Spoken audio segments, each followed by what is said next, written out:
एक बहुत बड़ी बिल्डिंग में रात काफी देर तक काम करने के बाद गाय और जेनिफर ऑफिस में लेट हो जाते हैं। जाहिर है सभी लोग समय से अपने घर निकल चुके हैं। गाय और जेनिफर दोनों अलग अलग मंजिल पर काम करते हैं और ऑफिस से निकलते समय एक ही लिफ्ट में मिलते हैं। उनके बीच छोटी छोटी बातें होती है और लिफ्ट अचानक बंद हो जाती है। वे सीसीटीवी कैमरा में मदद के लिए चिल्लाते हैं। उनके सेल फोन में भी कोई सिग्नल नहीं होता। जेनिफर गाय के कंधों पर बैठकर लिफ्ट की छत को खोलने की कोशिश करती है पर उससे कोई मदद नहीं मिलती। वे चिंता करते हैं कि वे मंगलवार सुबह तक एक साथ लिफ्ट में फंस जाएंगे क्योंकि कल वैलेंटाइन डे है और उसके अगले दिन राष्ट्रपति दिवस। दोनों फ्लोर पर बैठकर बातें करने लगते हैं। जेनिफर को प्यास लगती है। गाय अपने पानी की बोतल देता है और वाइन की बोतल दिखाता है जो एक क्लाइंट ने उसे दी थी। कुछ समय बाद जेनिफर को टॉयलेट आता है लेकिन वह गाय के सामने कुछ कर नहीं सकती है। गाय उसे बोतल देता है और कहता है वो उसे नहीं देखेगा और अपने आंख और कान बंद रखेगा। कुछ समय बाद दोनों मिलकर वाइन पीते हैं और एक दूसरे का स्केच बनाने लगते हैं। समय काटने के लिए वे सेक्स पर बात करने का फैसला करते हैं और बात करते करते वह एक दूसरे को किस करने लगते हैं और बाद में सेक्स भी करते हैं। सेक्स करने के बाद गाय बताता है कि उसे उससे प्यार हो गया है। जेनिफर मना कर देती है कि वह अपने फियोंसे से प्यार करती है।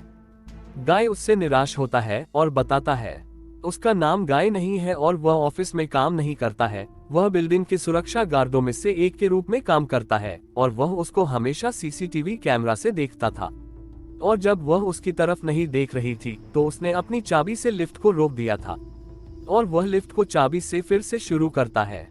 जेनिफर गुस्से में आ जाती है और उसे पुलिस कंप्लेंट के नाम से डराती है और गाय लिफ्ट को फिर से रोक देता है जिससे उनकी आपस में झड़प हो जाती है जिसमें चाबी गलती से टूट जाती है और इस बार वे सच में ही लिफ्ट में फंस जाते हैं। जेनिफर गाय पर हमला कर उसे बेहोश कर देती है और गाय को देखने जब वह उसके पास जाती है गाय जेनिफर का सर को नीचे पटक कर उसे भी बेहोश कर देता है। कुछ समय बाद गाय लिफ्ट की छत को खोलता है और जेनिफर उसे पहले बाहर निकलने देने के लिए राजी करती है, ये वादा करते हुए कि वह पुलिस को फोन नहीं करेगी। केबिन के ऊपर जाने के बाद जेनिफर उसे मिडिल फिंगर दिखाती है और सीढ़ियां चढ़ने लगती है। गाय उसका पीछा करते हुए लिफ्ट से बाहर आ जाता है और पीछा करते हुए जेनिफर को नीचे खींचता है और वह दोनों लिफ्ट की छत तोड़ते हुए लिफ्ट में आकर गिरते हैं और बेहोश हो जाते हैं। उठने के बाद जेनिफर सबसे पहले गाय के हाथ बांध देती है और सिगार कटर से उसके प्राइवेट पार्ट काटने की धमकी देते हुए अपने सेल फोन पर वीडियो बनते हुए उसे सच बोलने को कहती है। इस बार वह सच्चाई का खुलासा करता है। उसका नाम जॉन डिकिंस है और वह एक सफल सफेद कॉलर कार्यकर्ता हुआ करता था लेकिन उसका कार एक्सीडेंट हुआ जिसमें एक फीमेल पैसेंजर मारी गई।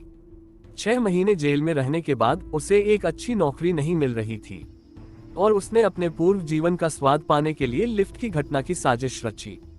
सोमवार की सुबह एक और सुरक्षा गार्ड एडी अपनी प्रेमिका को बिल्डिंग के टॉप तक ले जाने के लिए आता है।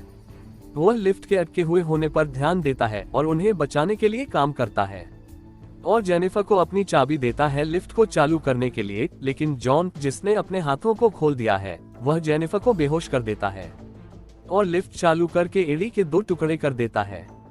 सफाई के बाद जॉन सुरक्षा डेस्क कंप्यूटर से फाइलें हटाता है और एडी की प्रेमिका को भी मारता है। वह फिर एक बेहोश जेनिफर को पार्किंग गैराज में ले जाता है, उसे अपनी कार की डिक्की में डालता है और ड्राइव करता है। जब जॉन कार को रोकता है और कार की डिक्की खोलता है तो जेनिफर मरी हुई दिखती है, लेकिन वह अचानक हमला करती है और उसे नीचे गिराती है। वह कार में बैठ जाती है और ड्राइव करना शुरू कर देती है। थोड़ा आगे जाने के बाद जेनिफर कार को बैक करके गाय की तरफ लाती है। गाय जान बचाने के लिए डस्टबिन बॉक्स में कूद जाता है लेकिन कार की टक्कर से उसकी मौत हो जाती है। जेनिफर डस्टबिन में आग लगा देती है।